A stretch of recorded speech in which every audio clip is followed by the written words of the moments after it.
nyasha zandipotereza.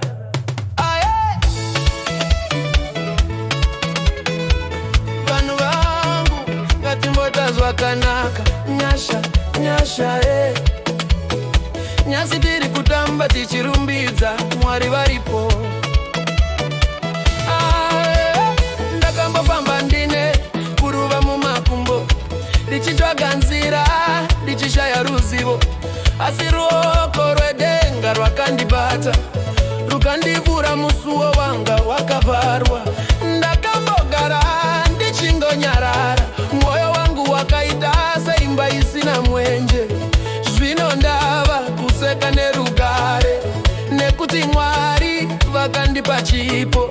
Kana ndichiverenga zvandakapiwa ndinotoshaya mashoko, kana ndichitarisa zvandakaponeswa ndinongoti nyasha dzandipoteredza, dzinondisimudza.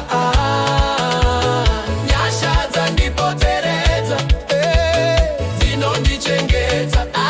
Ndakambocha nezuro asi nhasi ndasimuka. Mwari ndivo denga rangu, handikazungunuka. Kana ndiri mudutu vanondipa gwara, ndongosimudza maoko. Haleluya. Vamwe vanoti zvinhu zvakaoma, asi ini ndinoziva ane minduro.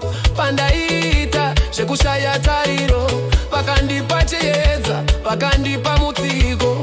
Dai upenyu ruri mugungwa guru, ivo vari chikepe chinondiyambutsa.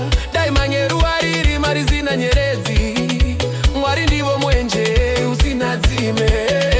Kana vanhu vachindiona vanongoshamisika, vachiti wakachinja sei.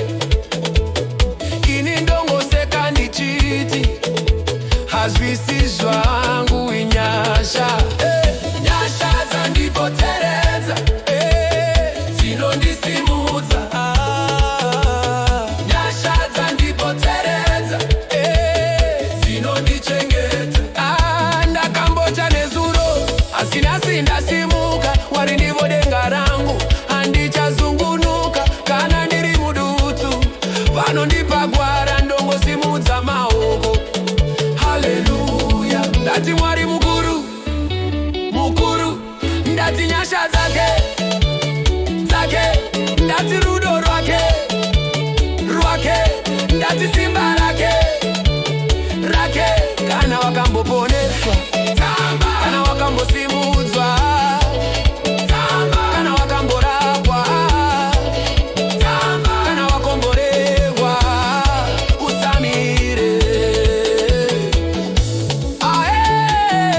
Vanhu vangu rumbidzai rumbidzai, gitare ripise tichirumbidza. Nyasha nyasha, haleluya. Nyasha nyasha, nyasha dzandipoteredza, dzinondisimudza. Nyasha dzandipoteredza, dzinondichengeta. Ndakanga ndiri pasi, zvino ndiri pamusoro. Handisi ndega, Mwari vari neni. Zvose zvandiri nhasi ndakapiwa, ndongoti Mwari ngavakudzwe.